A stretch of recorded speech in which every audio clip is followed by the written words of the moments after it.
Hello students, welcome to my channel. कैसे हो आप लोग? आई नो अभी स्कूल्स अभी क्लोज्ड हैं, बट आपके बोर्ड एग्जाम्स हैं तो आपको स्टडीज़ करनी है। भले हम थोड़े टाइम के लिए स्टडी करें डेली, बट हमें पढ़ना है। तो आज हम आगे पढ़ेंगे अल्कोहल फिनॉल्स एंड ईथर में रिएक्शन ऑफ अल्कोहल हम पढ़ रहे थे, उसी में आज हम आगे कंटिन्यू करेंगे। रिएक्शंस ऑफ अल्कोहल पढ़ रहे थे हम। रिएक्शंस ऑफ अल्कोहल में मैंने बताया था कि दो टाइप की रिएक्शंस जो है अल्कोहल देता है। एक वो रिएक्शन देता है जैसे कि ROH, ये फॉर्मूला है अल्कोहल का। तो एक टाइप की रिएक्शन वो तब देता है जब O और H के बीच का बॉन्ड जो है ब्रेक होता है, और एक रिएक्शन वो तब देता है जब R और O के बीच का जो बॉन्ड है वो ब्रेक होता है। तो जब R और O ऑक्सीजन के बीच का बॉन्ड ब्रेक होता है तो यहाँ पर कार्बोकेटाइन का फॉर्मेशन होता है। तो O और H के बीच का जब बॉन्ड ब्रेक होता है वो वाली रिएक्शंस हम ऑलरेडी अपनी लास्ट क्लास में देख चुके हैं। आज हम उन रिएक्शंस को कंसिडर करेंगे जिनमें जो बॉन्ड है वो जो अल्काइल पार्ट है और ऑक्सीजन के बीच का जो बॉन्ड है वो ब्रेक होता है। तो जब यहाँ ये तो इलेक्ट्रोनेगेटिव एटम है, तो अंडरस्टूड है कि ये वाला बॉन्ड जब ब्रेक होगा तो नेगेटिव पार्ट यहाँ पर चला जाएगा, और जो आपका कार्बोकेटाइन है, इट मींस जो अल्काइल पार्ट है वो पॉजिटिव चार्ज वाला होगा और कार्बोकेटाइन का फॉर्मेशन होगा। तो सबसे इंपॉर्टेंट बात यहाँ पे ये है कि ये रिएक्शन इस बात पे डिपेंड करती है कि कार्बोकेटाइन कितना स्टेबल बनेगा। तो आपको ये बात याद रखनी है यहाँ पर। और इससे पहले वाला जो था वो डिपेंड करता था कितना इजीली ये क्या करेगा, H+ आयन को रिलीज करेगा, जो लास्ट हमने रिएक्शंस देखी थी। तो इसमें हम देखेंगे सबसे पहली रिएक्शन जो है reaction with halogen acid. Reaction with halogen acid, ये हैलोजन एसिड है। हैलोजन ये X इज इक्वल टू कुछ भी हो सकता है, chlorine, bromine, iodine, fluorine. Okay, acid है बिकॉज H+ आयन है और यहाँ हैलोजन है इसलिए हैलोजन एसिड है। बहुत सिंपल सी रिएक्शन है। तो जब अल्कोहल रिएक्ट करता है हैलोजन एसिड के साथ में तो एल्काइल हैलाइड का फॉर्मेशन होता है। एल्काइल हैलाइड का फॉर्मेशन हो रहा है। बहुत सिंपल सा है। बॉन्ड कहाँ से ब्रेक करना है, कौन सी रिएक्शन है इसमें, R और O के बीच का बॉन्ड ब्रेक करना है। तो ये वो रिएक्शन है जिसमें हाइड्रोक्सिल पार्ट जो होगा वो क्या होगा, रिप्लेस होगा। तो यहाँ पर इसका H वाला पार्ट हैलोजन एसिड का हाइड्रोजन वाला पार्ट और इसका हाइड्रोक्सिल वाला पार्ट रिप्लेस होकर के यहाँ पे क्या बनेगा, वाटर का फॉर्मेशन होगा, एज अ बाय प्रोडक्ट बनेगा। और जो हमारा मेन प्रोडक्ट होगा वो फॉर्म होगा alkyl halide in presence of anhydrous zinc chloride. Okay, anhydrous zinc chloride, because water molecule भी यहाँ पर क्या हो रहा है, बाहर निकल रहा है, एज अ बाय प्रोडक्ट बन रहा है, तो उसको एब्जॉर्ब करने वाला भी कुछ होना चाहिए। तो इसलिए एनहाइड्रस जिंक क्लोराइड जो बहुत अच्छे एब्जॉर्बर होते हैं वाटर मॉलिक्यूल को एब्जॉर्ब कर लेगा। सिमिलरली R की जगह हम मान लो हमने एथेनॉल ले लिया, हैलोजन एसिड में HCl, HBr, HI कुछ भी आप ले सकते हो, हमने HCl लिया है। Similarly in presence of anhydrous zinc chloride हम रिएक्शन कराएंगे तो यहाँ से H2O बाहर हो जाएगा और इथाइल क्लोराइड का फॉर्मेशन होगा। सो सिंपल रिएक्शन, बहुत इजी रिएक्शन है। बस आपको ध्यान रखना है कि हाइड्रोक्सिल पार्ट जो होगा वो रिप्लेस होगा। ओके, नेक्स्ट देखते हैं reaction with phosphorus halide. Phosphorus जो है दो टाइप के हैलाइड बनाता है, एक तो बनाता है वो पेंटा हैलाइड और दूसरा बनाता है वो कौन सा, ट्राई हैलाइड का फॉर्मेशन करता है। तो दोनों टाइप के हैलाइड से हम रिएक्शन देखेंगे। यहाँ पे थोड़ा सा डिफरेंस है कि जब वो पेंटा हैलाइड से रिएक्शन करेगा तो यहाँ पर प्रोडक्ट अलग बनेंगे, और जब वो ट्राई हैलाइड से रिएक्शन करेगा तो प्रोडक्ट्स जो होंगे डिफरेंट बनेंगे।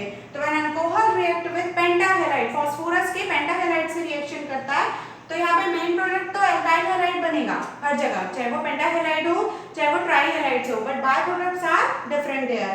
तो जो मेन है यहाँ पे भी अल्काइल हैलाइड का फॉर्मेशन होगा।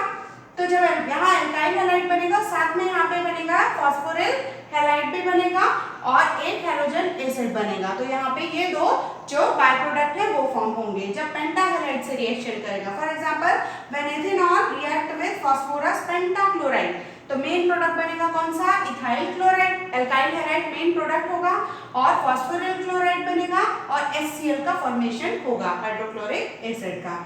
अब डिफरेंस क्या है, जब वो ट्राई हैलाइड के साथ रिएक्शन करता है तो यहाँ पर जो है अल्काइल हैलाइड मेन प्रोडक्ट बनेगा और साथ में बनेगा फास्फोरिक एसिड का फॉर्मेशन होगा। तो ये डिफरेंस है यहाँ पे कि जब पेंटाहैलाइड होता है तो फास्फोरिल क्लोराइड या हैलाइड का फॉर्मेशन हो रहा है और साथ में हैलोजन एसिड भी बन रहा है। But when it reacts with trihalide of formation, trihalide of phosphorus, it forms alkyl halide as a main product and phosphoric acid as a byproduct. तो ये थी reaction with phosphorus halide. Next और देखते हैं हम रिएक्शन, बहुत important reaction है, बहुत ज्यादा इंपॉर्टेंट है ये रिएक्शन जो है, रिएक्शन विद अमोनिया। अमोनिया के साथ जो है अल्कोहल क्या रिएक्शन देता है, तो यहाँ पे बहुत इंपॉर्टेंट चीज है कि अमोनिया के साथ ये दो टाइप से रिएक्शन देता है, तो ये हमको यहाँ पर देखना है। तो फर्स्ट देखते हैं कि यहाँ पे जो अल्कोहल है वो रिएक्ट, यहाँ डिफरेंस क्या है ये मैं आपको पहले बता देती हूँ कि एक जो रिएक्शन हम करा रहे हैं वो इन presence of anhydrous zinc chloride करा रहे हैं, दूसरी जो रिएक्शन की मैं बताऊंगी वो बताऊंगी इन प्रेजेंस ऑफ एल्यूमिनियम ऑक्साइड और थोरियम ऑक्साइड। ये आपको याद रखना है, यहाँ जो रिएजेंट है ये इंपॉर्टेंट है। इन रिएजेंट्स, ये रिएजेंट जैसे ही चेंज हो रहे हैं प्रोडक्ट्स भी चेंज हो रहे हैं, तो ये आपके लिए यहाँ पर इंपॉर्टेंट है। तो जब अल्कोहल रिएक्ट करता है अमोनिया के साथ, ये अमोनिया ही है, NH3 है, यहाँ से इजिली प्रोडक्ट जो बाहर जो निकल रहा है वो शो करने के लिए मैंने ऐसे लिखा हुआ है, तो ऐसे भी लिख सकते हैं, कोई प्रॉब्लम नहीं है, क्योंकि हमको पता है बॉन्ड कौन सा ब्रेक होगा, R और OH के बीच का जो बॉन्ड है वो ब्रेक होगा और इसका H वाला पार्ट, इट मींस यहाँ से क्या एलिमिनेट हो रहा है, H2O, फिर से वाटर मॉलिक्यूल यहाँ से क्या हो रहा है, बाहर निकल रहा है, फिर से हमने ड्राइंग एजेंट ले लिया जो वाटर मॉलिक्यूल को एब्जॉर्ब कर लेगा, एनहाइड्रस जिंक क्लोराइड, और हमारा प्राइमरी अमाइन का फॉर्मेशन हो रहा है। तो जब एनहाइड्रस जिंक क्लोराइड के प्रेजेंस में अल्कोहल रिएक्ट करेगा अमोनिया के साथ तो प्राइमरी अमाइन बनेगा। रिएजेंट आपको याद रखना है, इन presence of anhydrous zinc chloride primary amine is form, primary amine बनता है।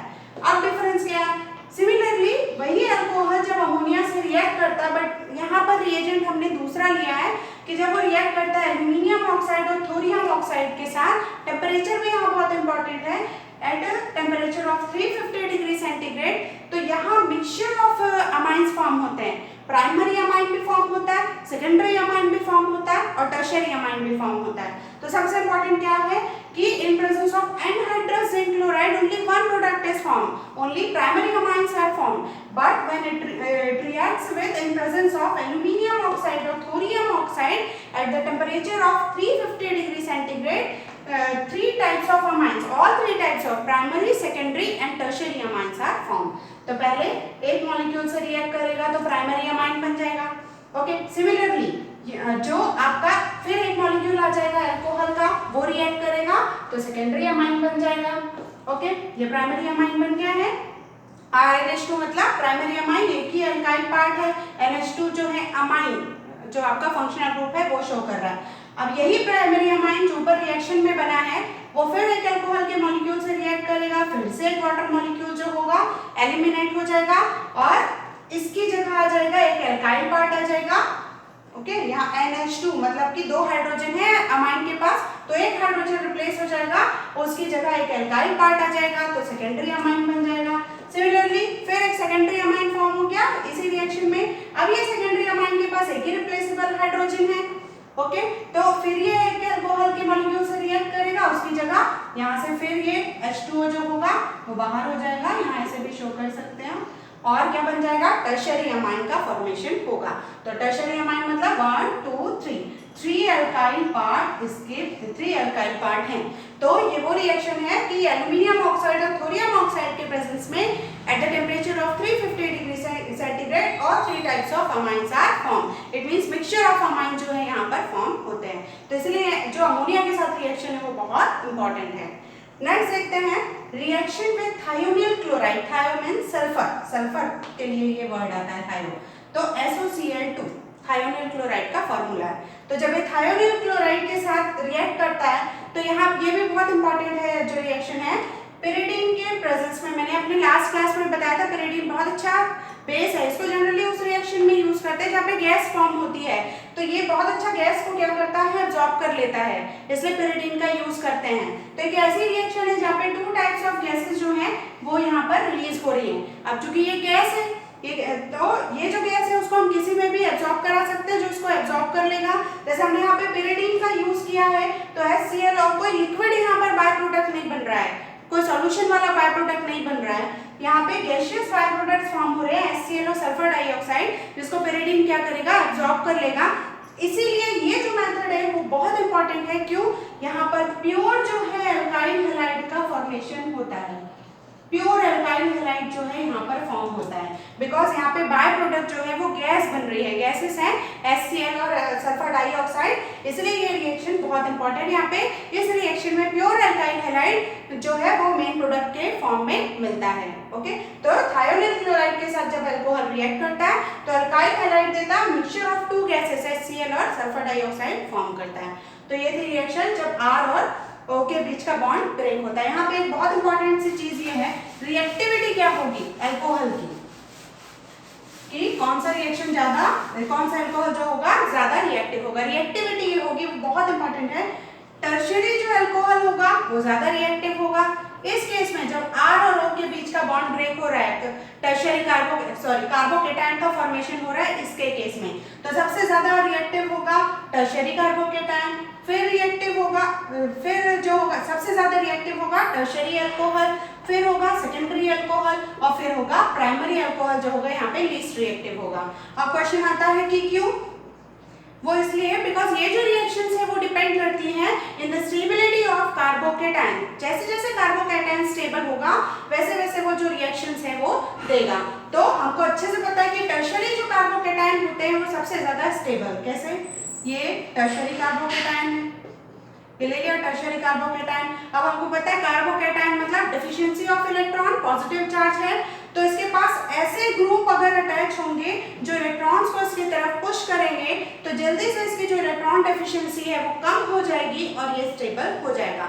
तो टर्शियरी कार्बोकेटायन में 3 प्लस आई इफेक्ट जो है पॉजिटिव इंडक्टिव इफेक्ट काम कर रहा है, क्लास 11th में पढ़ा है आपने इंडक्टिव इफेक्ट। तो ये तीनों एल्काइल ग्रुप जो हैं वो इलेक्ट्रॉन डेंसिटी को, इलेक्ट्रॉन विड्रॉइंग ग्रुप है, अपने से इलेक्ट्रॉन डेंसिटी को पुश करेंगे towards a positively charge carbon और कार्बोकेटायन की तरफ पुश करेंगे, जिससे इलेक्ट्रॉन डेंसिटी यहाँ पे क्या होगी, बढ़ जाएगी और ये जल्दी ही स्टेबल हो जाएगा। तो अकॉर्डिंग टू दैट सबसे ज्यादा रिएक्टिव कौन होगा, अब सबसे पहले कौन बनना चाहेगा, टर्शियरी कार्बोकेटायन बनेगा।